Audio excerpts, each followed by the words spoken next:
Good afternoon, Facebook. I just finished my live radio show with Pastor Norris Taylor. It was absolutely wonderful. Y'all make sure that y'all check my page later on so that y'all can hear the knowledge that we were dropping about transference of emotion. The dangers that you face when you go from one relationship to the next without giving yourselves a chance to heal from the past relationship. I mean, and it ties right into what I've been talking to all week about healing from old wounds, about staying away from people who are attached to other people, who are married to other people, because those are the situations that you're in when you haven't healed from old wounds, or when you end up starting a relationship with somebody who's in a relationship with someone else. That's when you put yourself in danger of either being a perpetrator or a victim of transference of emotion. And it is real. I don't know if y'all have ever seen that movie, Two Can Play That Game, with Vivica Fox and Morris Chestnut.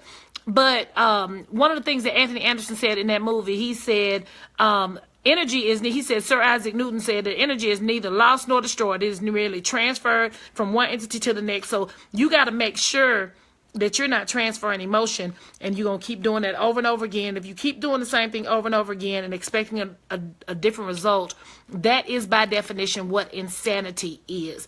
So make sure that you don't find yourself acting like you don't have no sense in your head, acting like you ain't got no sense, and transferring emotion from one relationship to the next. Take some time for yourself. I mean, realize that if you don't want to be alone and be with yourself for 30 days, what makes you think somebody else going to want to spend the rest of their lives with you? You have to make sure that you are being the gift that you want for yourself. You can't expect other people to give you what you're not willing to give to them. You got to be willing to take the time to be who you need to be to yourself, to be who you need to be to God, to your children. And you cannot do that if you jump from relationship to relationship, taking your old scars into the new relationship before you even give those a chance to heal. You're going to have scar tissue on top of scar tissue. None of it is going to ever heal. You're never going to have a meaningful relationship with anybody. So y'all, this is going to be like one of the shortest broadcasts that I have given all week. So I'm just going to encourage you again to make sure that you pick up a copy of this book. It's called, this has been a public service announcement. This is a book that I've written, and it tells you about how to avoid some of the pitfalls that you can face in relationships if you don't allow yourselves to be preventive in the things that you do. This book is not a tell-on how to get a man, how to keep a man, and all of that stuff. You know, like Steve Harvey's book, what is the movie? Act like a lady, think like a man. Act like a lady, think like a man. It's not telling you how to do any of that. It's telling you what not to do. It's like when your mama tell you, don't do that. Don't do that, baby. That's ugly. Don't do that, baby. That's dumb. Don't do that, baby. You're going to break your neck. You know, this is what this book is about. Don't do that. You're going to break your neck, because this book, even though it only costs between $7 and $15, depending on whether you download or purchase it, it will save you up to $15,000 in legal expenses, hair salon appointments, plane tickets, gas money, babysitters for your kids, baby mama drama, you know, because if you read this book and you're preventive in your procreation efforts, you might end up not procreating with somebody who is going to be a nightmare when they stop being your woman or stop being your man and become your baby mama or your baby daddy. So this is a preventive tell-all. This is telling you what not to do. So if you can follow those simple guidelines and learn what not to do, then you can save yourself a lot of heartache. You can save yourself a lot of money. You can save yourself the drama that comes along with making the mistakes that you just really didn't have to make if you would have just paid attention to the signs, listened to and heeded the warning signs, read the label. It's an invisible label, because ain't nobody gonna tell you everything. But if you listen to what people say and listen to what they don't say, you'll be able to figure out who that person is, and you'll be able to figure out what that person is going to bring to your life, especially if they're going to bring to your life drama and confusion. So make sure that you pick up a copy of the book. I had Pastor Norris Taylor on the show with me today. It was a wonderful, wonderful show. Next week, I'm going to have author Natalie Fikes from Atlanta on the air with me next week, and we're going to talk about some very, very important issues about how to prepare yourself to the next level in your life. Y'all just really got to pay attention, because I am giving you free information every chance I can get, but sometimes you're going to end up having to pay for the information that I give you if you don't pay attention to the warning signs. If you don't listen to the things that I'm saying to you now, you're going to end up paying me or paying another attorney to deal with the issues that you have created for your life.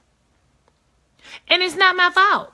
It's your fault, because you're not heeding the warnings. You're not paying attention to the signs. You're ignoring the elephant in the room until you realize how heavy that elephant is when it lands on your foot. Don't wait until it's too late. Don't transfer emotion from relationship to relationship. Give yourself some time to heal after you end a relationship with somebody. I mean, give yourself a chance.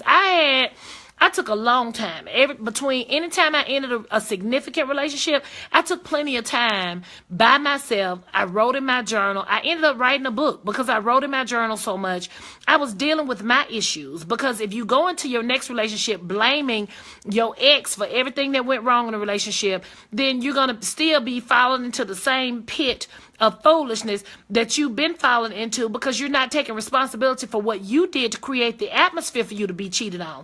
You're not doing what you need to do to understand the atmosphere that you created to give him the opportunity to run up your credit or to abuse your children. You're not being responsible for what you need to do, and you can only do that if you pay attention to what you did. What did I do in my past relationship that is going to prevent me from having a successful relationship in the future? Learn what those things are. Deal with those things and walk it out. You know, Pastor Norris asked me on the air, he was like, what are 3 things that you would tell people to do if they end one relationship and go into the next one? And I mean, I was not prepared for that question. I'm the radio show host, so I'm the one that's supposed to be asking questions. He up there asking me questions.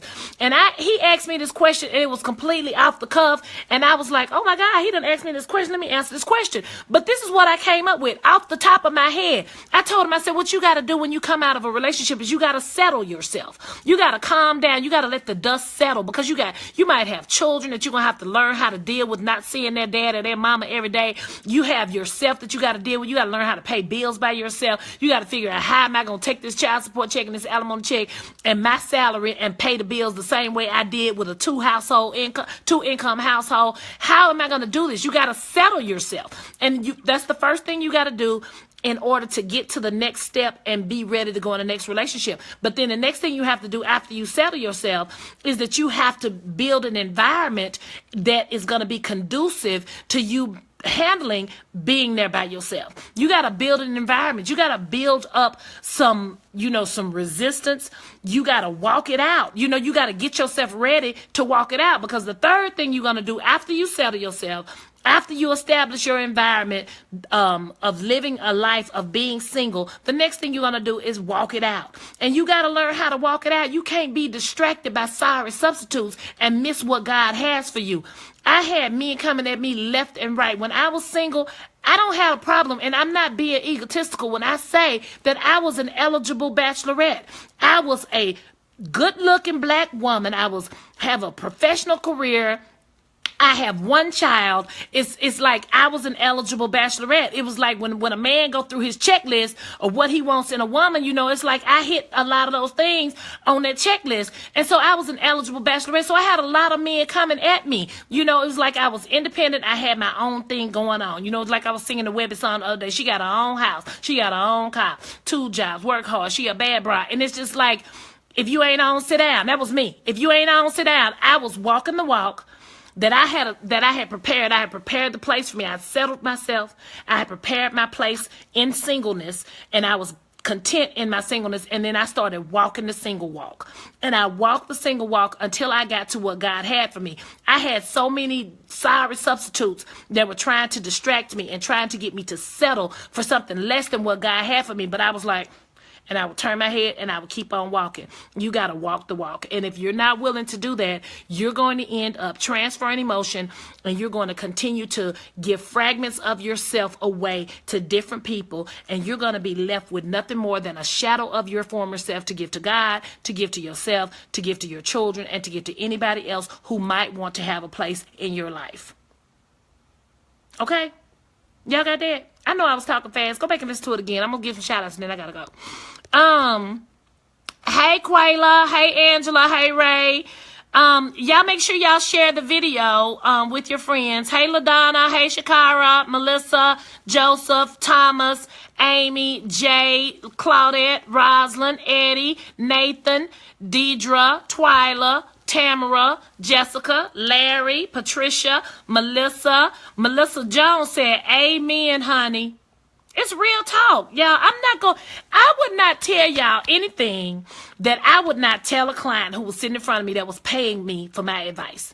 I would not tell you anything that I would not tell my child, that I would not tell my husband, that I would not tell one of my stepkids about how to handle themselves in different situations. I'm giving y'all this information for free because when people come to my office and sit down after they have ignored the advice in this book and they have reached some of those pitfalls and they fallen into some of these pitfalls, then they come to my office and they have to pay $100 for a 45-minute conversation with me to tell them, so if I can tell them what they did wrong and what we got to do to fix it. And then I'm going to tell them how much I'm going to charge them to fix it.